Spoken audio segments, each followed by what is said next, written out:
Financial distress has a way of drying up a company's attractiveness, especially to financiers. Most lenders hesitate to add risk to a business already struggling to pay its debts.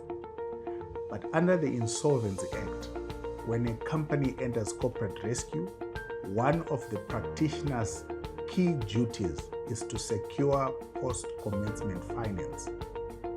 I am Calverwell, and I help SMEs manage restructuring and create the clarity they need to grow with confidence. Today, we will look at post-commencement finance and why it ranks above other claims. To understand post-commencement finance, we first recall what corporate rescue is. It is the temporary supervision of a financially distressed company by a corporate rescue practitioner. During this time, a rescue plan is developed and implemented. Legal proceedings against the company are stayed, and the company is shielded from enforcement actions. The aim is simple: revive and rehabilitate the distressed business while balancing the rights of creditors, employees, and shareholders. But note this carefully. Operational costs do not stop when rescue begins. Salaries, utilities, raw materials, and other running costs all continue. In most cases, a distressed company cannot trade its way out of trouble. Customer receipts contribute something, but rarely enough to cover working capital. What is needed is fresh finance. This is what we call post-commencement finance. Post-commencement finance can come from existing creditors, new shareholder investment, or new loans. Existing creditors know the business model. They understand its potential. Yes, it adds risk to extend more credit, but if they trust the rescue plan and the practitioner, they may advance new finance. Often, this relies on strong relationships. If distress was caused by external shocks, creditors may be sympathetic. This creates room to negotiate new lines of credit. Another source is new investment. Existing shareholders may inject funds through equity or shareholder loans. This often happens when the distressed company is a subsidiary essential to the value of a wider group.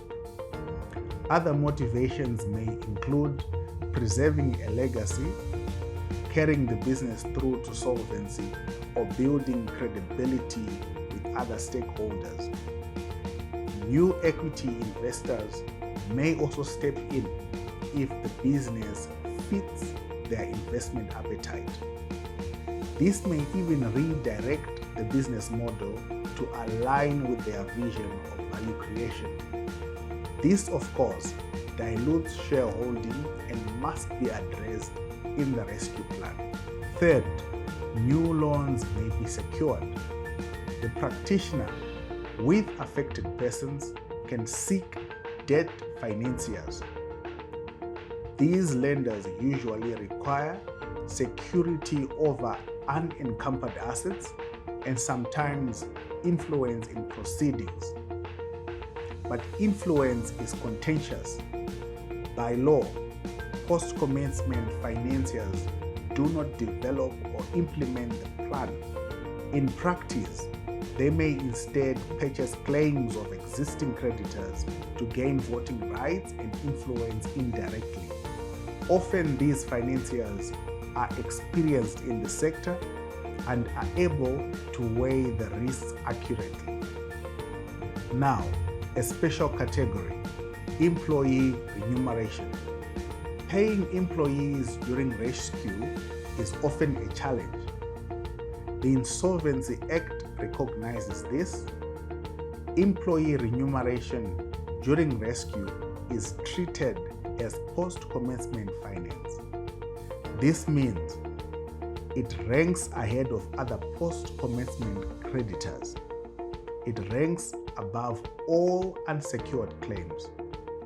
Even if rescue later fails and the company moves to liquidation, this preference remains in force. Section 128 of the Insolvency Act protects financiers. Post-commencement finance may be secured by unencumbered company assets, is paid ahead of unsecured claims. This legal priority makes such finance safe and more attractive to potential providers. Post-commencement finance is typically short-term and is directed toward low-cost, high-impact activities that stabilize the company and pave the way for long-term recovery. In many cases, this finance makes the difference between successful implementation of a rescue plan and outright liquidation. Post-commencement finance is not just a technical concept, it is the lifeline of corporate rescue. If your business is facing financial challenges, don't wait until it's too late.